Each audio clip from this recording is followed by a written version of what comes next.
Debout Congolais, unis par le sang, unis dans l'effort pour l'indépendance. Dressons nos fronts, longtemps courbés, et pour de bon, prenons le plus bel élan dans la paix. Mbote Nabino, balandi tindika télévision, merci Nabino pour la fidélité, pour la confiance au Bopesi na chaîne au tindika télévision. Et l'ongo na voix à sagesse ndenge bomesani kolanda émission Debout Congolais na mwana mboka samba olonga balobi mokilezali balance biso nyonso toza na jugement par n'importe quelle manière ba acte na biso topozaka toyebaka ko rendre ba compte nango justice nzambe ratakate ya mukilinde rataka ya nzambe eshapaka na contrôle ya mutu moko te justice nzambe ezali kolo ya nyonso na souhaiter bino le bienvenu na émission Oyo Debout Congolais ndenge bomesana kolanda ngo ndenge pe boza kolinga ngo mingi pe na souhaiter mwana mboka Rifé Kisombe na Papi Keli vraiment bave malamu toujours continuer ko pesa bango merci pour l'opportunité bazo pesa cannabis ko présenter bino émission Oyo na bosani pété fondation Dieninda ya na batu nyonso oyo bazali ko souhaiter bonheur pour na émission Debout Congolais bino ba union so boza ko soutenir biso de près ou de loin tozo bosana kabino te de partout oyo bozali ko se retrouver dans le monde entier. Vraiment, je vous porte à cœur pour vous dire que Debout Congolais, ezali fruit, ezali pe bokasi na bino ngai yo peye kuna ndebiso tozo sala te Debout Congolais et ba kokende liboso. Vraiment émission oyo ezali émission moko toko sala na tristesse makasi pona kotala nombre ya batu bakufi vraiment na espace ya 72 heures batu bakufi ba accident et salami ebele na kati ya République démocratique du Congo parmi les événements oyo causé ba perte en vie humaine ebele tomoni événement ya Matadi Kibala plus de 26 morts na Matadi Kibala na baza électrocuté na câble ya haute tension bango bazalaka wana na se ya câble wana vraiment et puis si batu passe mingi kotala ba image wana parce que ebele même baza ko transmettre image wana vraiment na défaut de professionnalisme ebele bazali ko tindika ba image oyo ezali très sensible na batu oyo mitema ko supporter charge ya makambo ndenge wana te ezali ko lukela bango vraiment malade ebele tomoni mingi ba mama ndenge ba kufi vraiment les responsabilités ils allaient partager bazali ko condamner gouvernement bazali ko condamner gouvernorat ya ville ya Kinshasa bazali ko condamner bato bateka na wenze nini et salami précisément vraiment tout au long ya numéro yo to kolinga to peser les pour et les contre pe to meka ko étaler drame wana mais drame suka ki wana te na même journée accident ya mabe makasi et salami les lois en route où ils allaient ko traverser une télé route nationale. Vraiment 6 personnes bakufi lisusu na ba condition moko ya mabe lisusu koleka batu 6 bakufi ba perdre ba vie na bango na vitesse o bazalaki nango mutuka na bango baluki bakufi 6 avant cette jour la même journée wana 56 personnes plusieurs disparus na Ituri près ya Boulé na territoire ya Djuku batu 56 bakufi ba enlever ba mususu na 56 okufi ba enlever ba mususu bazoki ba pota vraiment ezali information moko ezopesa pasi pe mawa na makambo oyo eleki lisusu na est à Congo et endeye ba population tobi ki Kodeko wana na ba ADF ndenge baza ko sentir pression makasi ya armée vraiment basali revanche na bango. Nous allons revenir sur cette information parce que les plus lourds bilans ezali ya bandeko ba massacrer bango o bazali ba réfugiés oyo baki ko massacrer bango na ba rebelle et non le to ko rappeler lisusu ke kaka na boulevard Lumumba lisusu na district ya Changu na ville ya Kinshasa na commune ya Kimbantseki accident salema ke lisusu grave ya mutuka moko ya ba chinois et ramasser ba passants et tout idée 107 et causer une vingtaine de morts et de blessés les sous. Vraiment makambweza ebele ya koloba par rapport ya ba mort oyo RDC enregistré na espace ya 48 heures voire 72 heures bato bakufi ebele. Spirituellement bato bazwa kopesa ba point de vue na bango. Physiquement tozali ko kabola ba responsabilité pour savoir la part des choses. Pona nini ekomi nini esengeli kosala vraiment tout au long il y a numéro oyo to koluka ko partager ngo peut to bosani te to yoki ke premier ministre Sama Lukonde atenaki réunion moko urgente il y a sécurité pona kolobela makambo matadi kibala information ba pesi ezali ke bazali ko sala d'urgence pour délocaliser les marchés matadi kibala. Pourquoi pas avant pour l'année depuis ba annonça et loro moko esale makate tout au long de ces numéros oyo bokozwa bien na mituna nyonso tozali ko mituna autour ya ba accident o esalami na bisika ebele. Encore une fois de plus na souhaité bino les bienvenus na émission oyo. Bon continuer ko aimer émission oyo, ko soutenir debout congolais pour toyeba toujours comme c'est la bino basango ndenge to sala ka analyse pe décryptage ya information na kati ya République démocratique du Congo. Ndenge na utaye koloba awa na sommaire. Accident grave et salami suite ya cabine ba fil ya haute tension ya courant ou est traversé ka marché Matadi Kibala. C'est-à-dire bato ba improvisa marché na se ya ba singa ya haute tension ya SNEL pona bato ba yebite ba singa minene auto mona ka ya milai ou ezaka na ba poto ya milai et traversa ka ville na biso yango wana ba fil ya haute tension oyo ya SNEL et même ka courant ezali haute tension parce que ezali protéger te na likolo kuna ça dit courant nango tina se yokanaka ezali déconseillé que bato bakoki ko habiter dans les environs normalement balobaka 300 mètres ya ici kawana bato bakoki ko tchabani na bangote dans des pays de droit dans des pays bien développés là même à 500 mètres voire 1000 mètres balinga ko permettre te que ba espace wana babiloko topé engouement to activité à mener nécessairement mais ce qui est grave dans notre pays ezali que nasé ya ba singa wana ya haute tension ya ba ligne wana ya haute tension na mboka na biso faute et en absence ya autorité à l'état batu batonga banda kuna se ya ba cabine wana ya haute tension banda couper na batol auto yebi ke ezali ba conducteur ya électricité topé énergie électrique batu basala ba wenzi batu bateka ba mapango na se ya biloko wana. Pourquoi l'autorité de l'État n'existe pas? Mais pour revenons d'abord na drame et salami. Ba mama wana ba bimi ndenge ba bimaka na tongo na bango nyonso. Ba yebi ke baza lokola ba combattante ba kendaka pona konukela bana na bango parce que mingi o ba kufi kuna la tokolo ba 99% ce sont des femmes. Na bibembele ba filmer wana mobali azomona na te. Eza basi na basi muto ba koma kolesa Kinshasa, ce qui est grave. Ce sont les femmes qui sont majoritaires dans les marchés pirates. Basinde mutu baza mingi na wenze mais il faut que tala ba condition ba momana ba bandaye côté kela. Mbula ebeti baza côté kana kati ya endroit moko marécageux mai na se bazo nyata mai batie biloko na bango likolo basinga haute tension ezali ko traverser bango. Ba témoignage ya basi wateka kawana balobi ke soki bango kutu bavanda kawana na wenze soki osimbi air moko batol ozolenga ba habitante oyo bazala kawana ba vendeuse o bazaka wana bazo reconnaître que masse ya courant wana même bango bazaka na se ba santa kango na batol na bango na mama bende soko osimbi yango okolenga. Mais ce qui est pire c'est ce qui est arrivé. Je venais de parler na ba image o ezali sensible. Ba image et salami oyo ya ba drame ba mama wana na sa mai cabine singe katani na ba kutu cabine me ba singa wana haute tension et katani pe kwei na ba mai. Donc basi wana surprise na bango ezali ka ke ba ke komona na mokili ankolo c'est que liwo kufi ozo miye bate ozo se retrouver na bisika ba wa ba kendaka webi ndengo kufelité.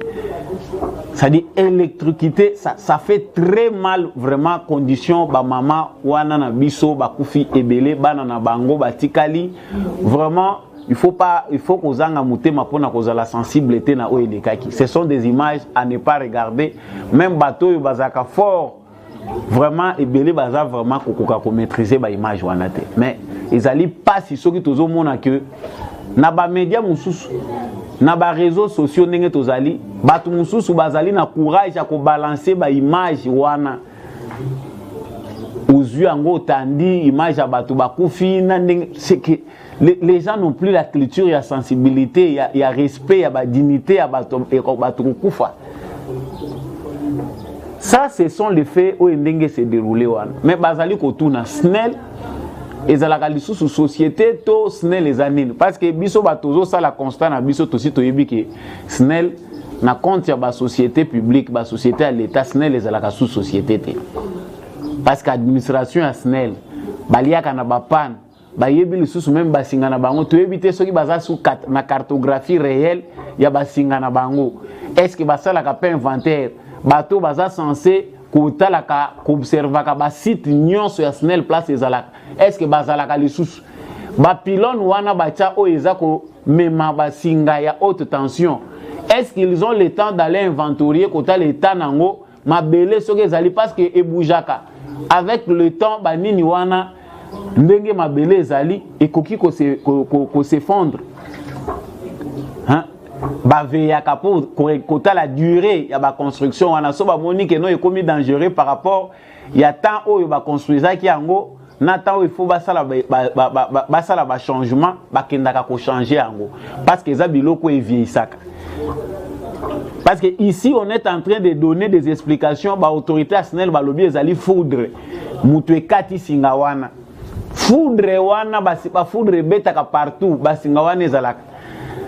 Ça peut être dû na mauvais hein ba condition oyo bazali kotala te ndenge nini biloko wana ezali ko résister est-ce que bakendaka ko visiter parce que chaque fois baza obligé à kenda kotala ka ba pylone wana place les autres traverser soki ezali en bon état. De ce côté-là la SNEL n'est plus une société.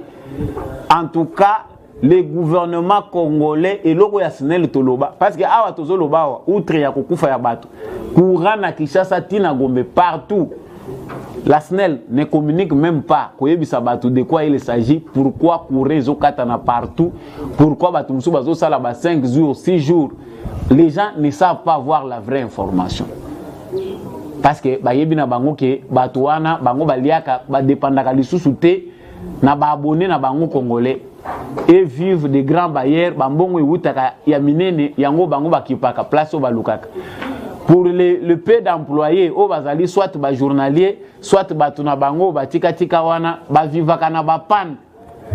Voilà de manière brève où ezali réalité à SNEL ce n'est plus une société et tikali société kaka na forme na fond eza nango mangeoire oyo bato bavandi na bango baliaka na bango bambongo baza na ba circuit na bango esala ke ba vivre na mafia na bango wana pour le reste eza société moko pona biso to bongo bato bazo aggraver vraiment le parlement congolais et aidé biso société wana eza l'état mais il faut ndima même hein bazwa même bato bazo maîtriser l'électricité même mundele moko ba pesa bango gestion ya entreprise wana sous direction ya l'état azali ko superviser nyonso mais dans un premier temps pour mettre de l'ordre na société wana SNEL ba pesa ngata na maboko mindele o bazo maîtriser makambo wana ezali ko minimiser ba congolais te to yebi que il y a des congolais intègres qui peuvent faire ce travail mais ceux qui bazuna no ata mupaya ba tiena ba société wana na kanisi que tokozonga batu pe tokolinga to sala musala na ndenge sengeli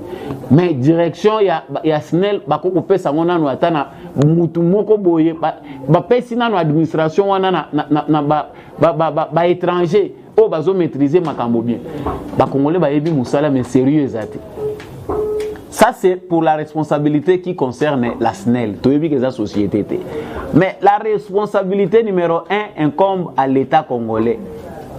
Parce que l'État n'est moutouazana nyonso. Parce que bato bazo luka babouke émissaire. Tshisekedi démissionné, Ngobila démissionné. Vous étiez là pendant 18 ans. Marcha ki bala izalaka wana. Na dangerosité wana. Parce que tozolo ba matadiki bala. Soki okei na côté ya rai na commune limité okuta lisusu basinga wana haute tension. Na se tala bandako ebele. Na se rai bandako na batol. Partout ces endroits-là, normalement, il faut être hautement sécurisé et spoliés. Ce sont les anciens gestionnaires qui ont vendu des parcelles. Il faut établir des responsabilités qui ont vendu ces parcelles. D'ailleurs, nous pouvons sauter les mamans qui ont sauté. Marcha Matadikibala, il faut que taxe. C'est que marché wana na ya pirate na oyo bazar regroupé sika moko bafutaka mpako na bango mbongo ba mama na bafutaka. Donc l'État congolais est en train de percevoir les taxes d'un marché construit pas dans les normes, marché construit dans l'insécurité. Parce que l'État m'a garanti sa sécurité à bato. Ici bato bazuni kambwana balati chapeau na mutu ati sekedi.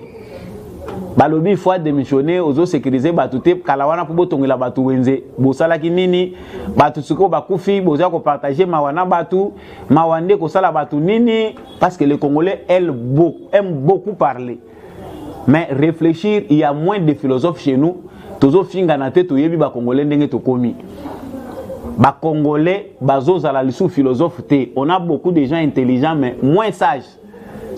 Kaka diplôme, mais on cherche des philosophes chez nous oyo bakoko apporter ba idée te makanisia biso ba congolais ke ndaka musika te izo suka ka pembeni likolo.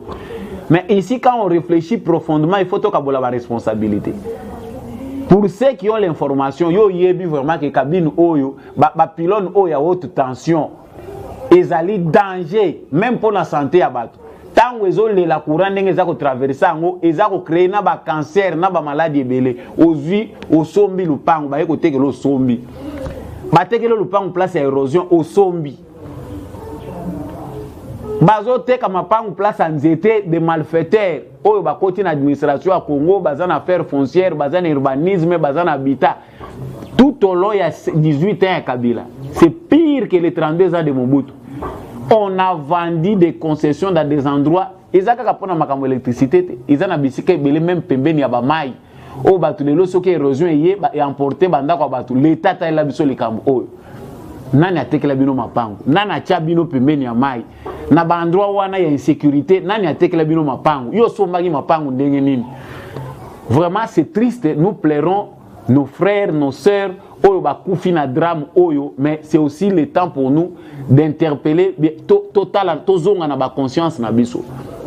Quand on toza ko interpeller l'État, il faut biso moko tozonga na bomoto na biso pe.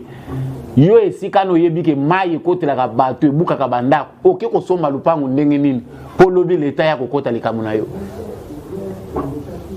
Il y a une responsabilité à tous les niveaux. L'État ezali lisanga ya bato nyonso, l'État eza contrat social. Batu basangani balobite toluki personnalité toluki ba loi nini koki ko kamba biso c'est à travers des lois ba institutions de l'État azoyebana l'État zali mutu boyete mais tobomi l'État ngo biso moko na bato bazali ko diriger na ba o bazali diriger biso nyonso tobomi l'État. Donc 18 ans Kabila parce que les gens veulent chercher des boucs émissaires balobi ngobila bouc émissaire balobi Tshisekedi yé mutabomi si batu po azolekisa batu po pouvoir na ye et bakisama. Nous sommes toujours na ba réflexions inutiles na ba polémiques inutiles. Makambo oyo batu ba réfléchisaka ya mutuya pour être emma batu liboso. Les gens ne sont pas là. Ici, les gens ne voient pas leurs responsabilités, ils ne voient que la responsabilité de l'État. Et puis l'État, likambo ya marché matadikibala balobango bandakala. Bo sala noki to bo délocaliser marché avec matadikibala balobela ki ngobela ke na libanga atie. C'est comme si comme culture ya mabanga bachaka ngo construction ya rotonga makambu et ya kaka après une année, après 2 ans batu bakoganga lisusu. Mais boela ko cha mabanga ndeni. Tout comme une culture, il y a poser pierre, et après la construction va suivre une année, 2 ans après, ou soit rien ne va se faire sur cet endroit-là. Pourquoi poser des pierres? Ngobila banda lobaki construction moderne ya marché matadikibala une année en otozokende jusque batu bazoya kokufa. Maintenant le gouvernement a pris ses responsabilités à lobby ça malukonda lobby maintenant en urgence. Il faut mbango ko délocaliser marché wana ko construire après ko kufa ya bato. Les gens ont les raisons, toutes les raisons à s'indigner. Quand on lance un projet d'ordre gouvernemental, un projet d'État, il faut s'assurer que ils a bien suivi, ils a bien coordonné, la planification a été bonne. Mais souffrance aux gens congolais, c'est que bateau baza ko prétendre ko koma ba ministre, bateau baza ko prétendre ko koma ba premier ministre et les autres. Ce qui les préoccupe plus, c'est l'égoïsme na bango ngana zwaka kambongo, ceux qui na zwi mbongo na ngai na yebi déjà ko zwa mbongo et sili wana nde natali likambo ya Congo. Il est dans le bureau, c'est des tuyaux d'abord ya bisika na ye kolela. Ko garantir d'abord madeso ya bana ya ba parti o etindi bango na simande ba kotala makambo ya Congo après. Et wana ata oza intelligent to silisaki na Sorbonne, ato utaki avar. Soki ozwi kaka moyibi oteli boso, ozwi ka ba intérêt no personnel oteli boso, avant ba intérêt il y a tout un peuple, yeba ngo ki ato za savant, musale baby. Et là, na Congo, c'est parce que les gens, soi-disant na vocation à servir. Ce sont des opportunistes, ce sont des gens qui veulent chercher le pain pour leurs enfants. Business na politique. Quand j'investis, na kabidji, na kabilu tanteki lupangu nanga na corrompre pour bachanga ministre. Qu'est-ce qu'on peut attendre d'un tel ministre? Tout ça a besoin pour la ville de Kinshasa parce que la ville de Kinshasa n'est pas normalement une ville n'a pas condition, il y a pas normes, il y a sécurité. Oh, la ville moderne Kinshasa est classée parmi les villes les plus en insécurité dans le monde entier. Électricité, banzela, parce que jusqu'aujourd'hui on continue à construire des routes dangereuses. Oh, moi na zobima, moi na cause la zobima par inadvertance, moi na bimi boemu tout que tout y est. On continue à construire des routes comme ça. Oyo nzela kanivo ezali boso lupango mutu bateli esika ya ko traverser ti batiki kanivo wana polele et ce qui danger ko wana balobi ale to bimi to lobi to za ko compatir non et non tant bazo senga changement de mentalité pour na petit peuple mais le changement de mentalité il faut y banda normalement na ba gouvernant. Ces incidents ça relève de l'irresponsabilité de l'État congolais. Ça, on ne peut pas mettre ça dans le chapeau à Tshisekedi pendant 3 ans parce que Makamouya Koutaï Nangwawa, l'État congolais à tous les niveaux, il sait Koufa. Sauf le bimbo qui sait Koufa qui nango, Batubalimba lo babongote. Mais sur tous les plans, sur le plan social, les plans sécuritaires, sur le plan éducation, l'État n'a pas fonctionné à Nyonso. À ça Koufa naïe. Ce que ceux qui balobi à ça Koufa, Batubotombo qui balobi à ça Koufa. Mais drame au Bokochango na Moutou Anani. Parce que ceux qui ont dirigé pendant 18 ans, voilà ce qu'ils nous ont laissé comme héritage. Ils ont les kilos, il y a des médias, il y a des gens, on ne sait pas ce qui battent en babilo comme on a des réseaux sociaux, on réfléchir ça. Oyo, bazoya ko bimisa makampo dire voilà, batubazo bomisa batubazo kufa, gouvernement azo sale le côté. Aussi aujourd'hui, autant la priorité. Oh, l'État congolais a zanango lelo. Et puis ngobila yo na ville à Kinshasa. Priorité na ngai na cheval de bataille ezali salubrité. Non, il faut que Kinshasa ait comme propre. Mais au taliba priorité à ville ezalaka nini? Ville nini na monde où ezanga ambulance. Ambulance ekutaka combien? Tozomona na limité bazolona ka ba pelouse. Tozomona ka entretien ezaki bazolona ba pelouse na ba fête awa tomoni dépense salami pona ko éclairer ko tia ba jeu de lumière ko sala banini. Mais ambulance infrastructure ou ville nyonso moderne ezalaka nango besoin pour fonctionner eza wapi tozana ba tracteur te ville ya Kinshasa eza wapi mituka oyo yaka kolongola ba mituka oyo eza na mauvais stationnement eza wapi na ville ya Kinshasa. Mais on gaspille l'argent, on comprend que bato bazo sala makambo pas beaucoup plus na bolingo mboka mais pour vouloir ko soigner image Bamona qui a un semblant de faire na kati ya ville à Kinshasa alors que rien ne se fait. Toujours ba rien ça par pessimisme mais o ezali ko salima ezo salima na mutema bolingote. C'est lui qui fait avec amour ata muke o yazo sala et mona na ka réellement que vraiment ça va aller plus loin.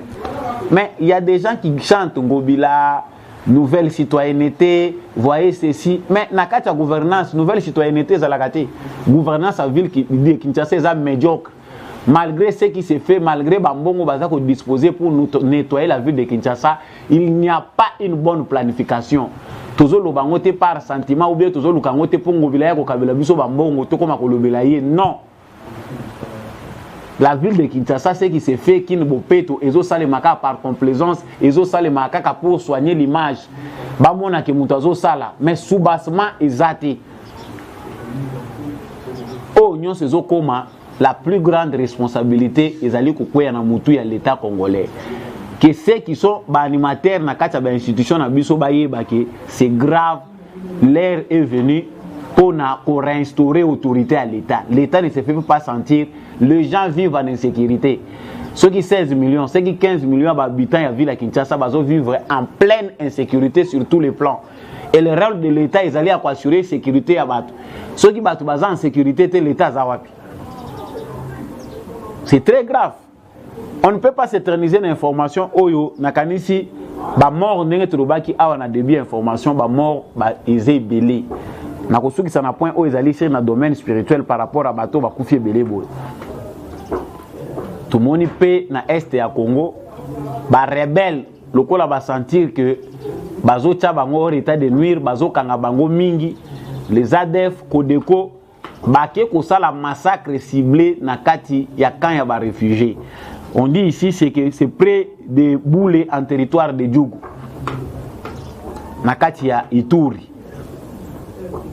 Ça fait aussi très mal parce que les plus grands drames yangoana ba mususu peut-être aux belaka parce que tout le monde ba image ba baza électrocuté, c'est en pleine capitale, mais tout le monde ba oyoyo baza massacré, plus de 50 personnes massacrées, ba mususu ba emporté bango vivant, porté disparu, ba mususu ba kimi, ba mususu baza ba blessé. Ça c'est encore plus grave. Bonyama ya modèle ya batu bazo boma batu à sang froid. Maintenant, ceux qui bakangi bato modèle on les amène le quoi bato moko, c'est-à-dire ils ont comment on doit continuer à respecter les droits na bato modèle oyo sans cœur. Hein? Endiablé au baza ko utiliser uniquement pour na ko exterminer bato. C'est de la responsabilité à l'État na biso pe ko veya ba quand ya ba réfugié na bato ba place comme cible ya ba mouvement terroriste, il faut qu'on sécurise ngo. Batu oyo ba militaire bazo sala le côté bazana ba endroit oyo place eza sécurité zali, il faut qu'on amener bango place oyo bazana besoin batu bazana besoin de sécurité. On ne peut pas négliger l'effort oyo l'État zana kata ko fournir, mais c'est ici que les populations ya Ituri, ya Kivu Nord, Sud Kivu basent à l'état d'alerte pour veiller. Moussalo l'État Zosala, ba ennemi bazana kat. Il n'y a pas très longtemps, on venait d'arrêter une chef de quartier. Moussala naye akenda côté que la ba couper ça ba def minduki, amemela ka bango ba kisi ravitailleuse na bango. Mais c'est pire quand l'ennemi est parmi les Congolais et les Congolais veulent des solutions, ça c'est grave. Ça c'est encore un gramme de plus. Vraiment, il faut qu'on partage peine wana na 3 jours, na 48 heures, si on ne sait pas, nombre ya ba mort, il y a plus de 100 et de disparus. Sans compter les blessés. Ba accident, baza côté ka ba marché pirate le long ya boulevard. Mutuka soki kaka et perdre contrôle et sali dérapage à kolokota batu parce que il n'y a pas d'espace oyo batu ba vendeur baza kotika entre Macadam na bango batu bazote. Le baba lembi ceux qui vendent veulent c'est que batiki la bango boulevard baya kokota na kati. Quand on demande aux gens de changer de mentalité ba lobi l'état ngwa wapi yo muto ko bongisa mboka ngo. Mais vous mettez vos vies en danger. Est-ce que les gens ne peuvent pas aussi se mobiliser pour changer de mentalité de manière à ce que ceux qui battent boulevard, botiki binomoko boulevard, parce qu'il y a des endroits où ils ont encombré, mais au moins ils battent bazo où les la koya kokota na boulevard. Est-ce que beaucoup botika boulevard ten à 10 mètres, botiki boulevard na espace, c'est que tout Congolais aujourd'hui c'est plus grave parce que les solutions immédiates n'existent presque pas dans le contexte où vie délabrement, il y a conditions sociales, sécuritaires, économiques. Vraiment, la solution, ils ont prêt à porter. La solution, ils ont été le roi. Vous en avez besoin, il y a shawarma, vous allez dans un magasin au Kiroso. Non. La solution, ils ont la responsabilité partagée. C'est-à-dire, et les Congolais, et l'État congolais, animateur à l'institution, qui représenter l'État congolais, il faut veiller à ce que rigueur ezala en matière de sécurité. Les populations, il faut changer la mentalité. Parce que Wenze ezalaka vraiment partout. Et même si tu as dit que le chômage est mais tala bisika ni yoko kocha mesa na yote kela. Vous ne pouvez pas vous mettre en danger bisika o mitu kezoleka et dévier muke bomio parce que zoluke la bana bon akolia. Vous ne pouvez pas aller vous exposer sous lieu moko dangereux parce que zoluke la bana yakolia. Ça c'est aussi il faut changer de mentalité. Même si l'État n'existe presque pas dans le secteur wana mabese eza mulai, mais la responsabilité numéro 1 eza ko incombe na individu nyonso pour se protéger.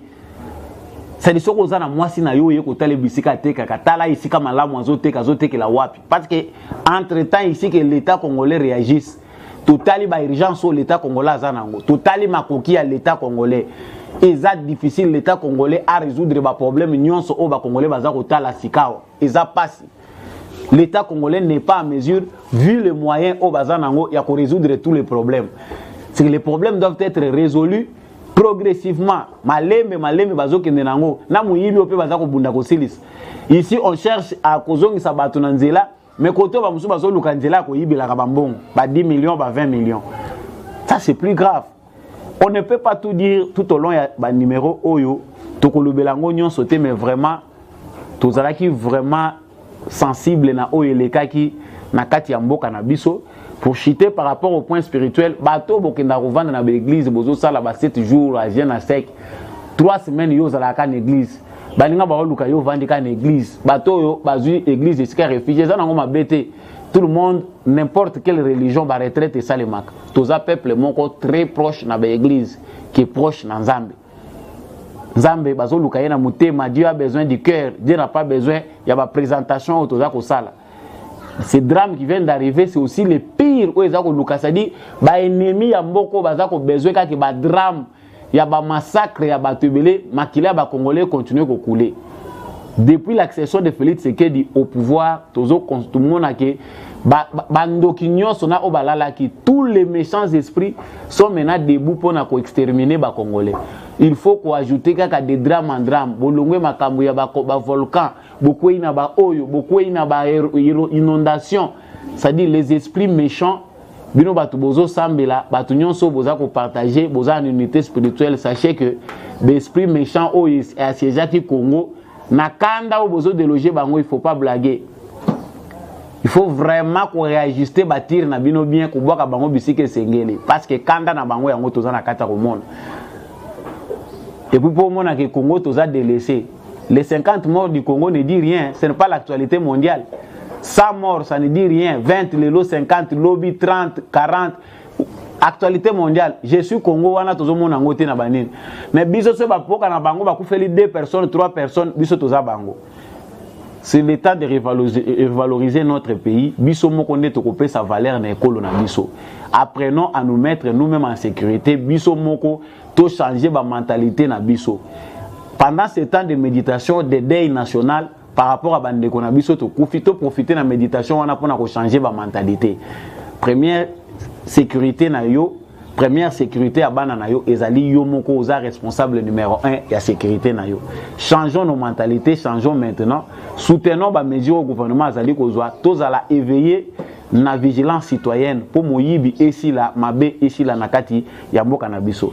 Je vous remercie d'avoir choisi ce numéro. Tozali ko souhaiter pe ba mes condoléances na ba famille nyonso baza éprouvé à Ituri comme na Matadi Kibala comme na bandeko na biso bakufaki na boulevard Lumumba comme bandeko na biso bakufi na Nsele.